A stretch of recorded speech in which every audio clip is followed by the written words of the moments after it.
السلام علیکم ورحمۃ اللہ وبرکاتہ. رب اشرح لی صدری ویسر لی امری واحلل عقدۃ من لسانی یفقہوا قولی. آج کے سبق میں ہم پڑھیں گے سکون کے بارے میں. ہم حرکات کے بارے میں پڑھ چکے ہیں کہ ایک حرف متحرک کب ہوتا ہے، جب اس پر مختلف قسم کی حرکات آتی ہیں. جیسے ہم نے زبر زیر پیش، کھڑی زبر کھڑی زیر الٹا پیش اور دو زبر دو زیر دو پیش، اس کو ہم پڑھ چکے ہیں. اب متحرک کے بعد آج ہم اس چیز کو پڑھیں گے کہ ایک حرف ساکن کب ہوتا ہے.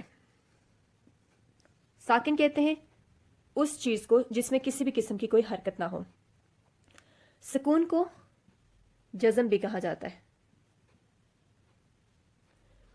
سب سے پہلے ہم یہ جانیں گے کہ جزم ہوتی کیسی ہے. جزم کی کچھ شیپس ہیں مختلف. یا تو وہ اس طریقے سے لکھی جائے گی حرف کے اوپر، یعنی ایک ہاف جو پیش ہوتا ہے اس کی صورت میں، یا ایک چھوٹے سے سرکل کی شکل میں ہوگی، یا پھر اس شیپ میں ہوگی. یہ تینوں ہیں سکون یعنی جزم کی شیپس ہیں. اب جس حرف کے اوپر کوئی بھی شیپ آئے گی، ایکچولی عربک میں لکھنے کے مختلف طریقے ہوتے ہیں، مختلف جو فونٹس ہوتے ہیں. اب کچھ فونٹس میں اس طریقے سے لکھی جائے گی، کچھ میں اس طریقے سے اور کچھ میں اس طریقے سے. تو جس بھی طریقے سے آئے گی، جس حرف کے اوپر آئے گی اس حرف کو ہم ساکن کر لیں گے.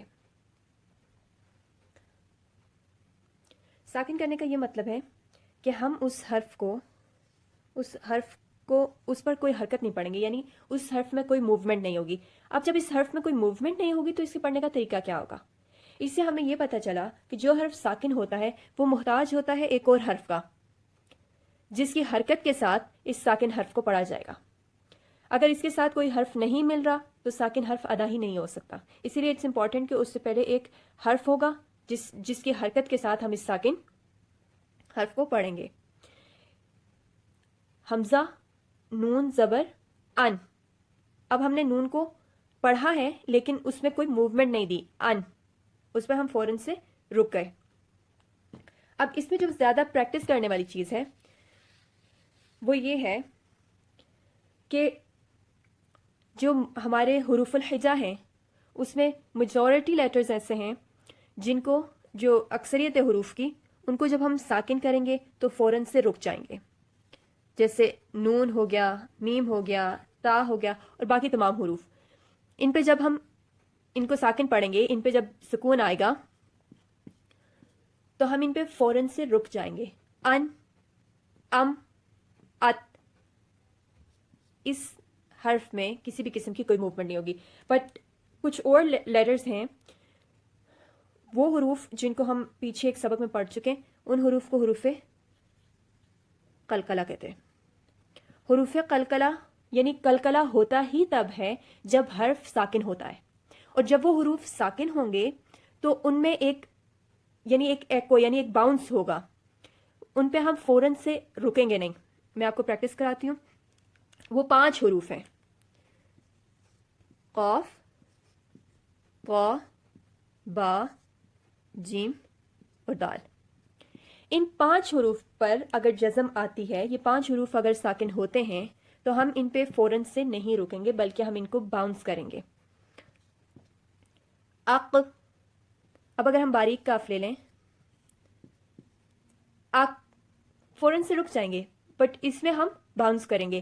اق، اق، اق، ات، اب، اج، اد. جو یہ اینڈ پہ جو باؤنس کی ساؤنڈ آ رہی ہے اس کو قلقلہ بولتے ہیں. یعنی اینڈ پہ جو ایکو یا جو واپس آواز آتی ہے اس کو ہم قلقلہ بولتے ہیں. اور قلقلہ کیا ہی تب جائے گا جب حرف پر جزم ہوگی. تو آپ نے حروف قلقلہ کو الگ سے پریکٹس کرنا ہے، اور باقی تمام حروف الہجا میں اس چیز کو دھیان میں رکھنا ہے کہ آپ ان میں قلقلہ نہ کریں. کیونکہ ساکن جو ہوتا ہے، سکون ساکن حرف جو ہوتا ہے، اس میں جو غلطی کی جاتی ہے وہ یہی ہوتی ہے کہ ان کو پڑھا جائے گا ان، ام، ات. یہ غلط ہے. اس میں جو پریکٹس کرنے والی چیز ہے وہ یہی ہے کہ حروف قلقلہ کو صرف باؤنس کیا جائے، اس میں آواز واپس آئے. جو باقی حروف الہجا ہوں گے ان میں ایسا نہیں ہوگا.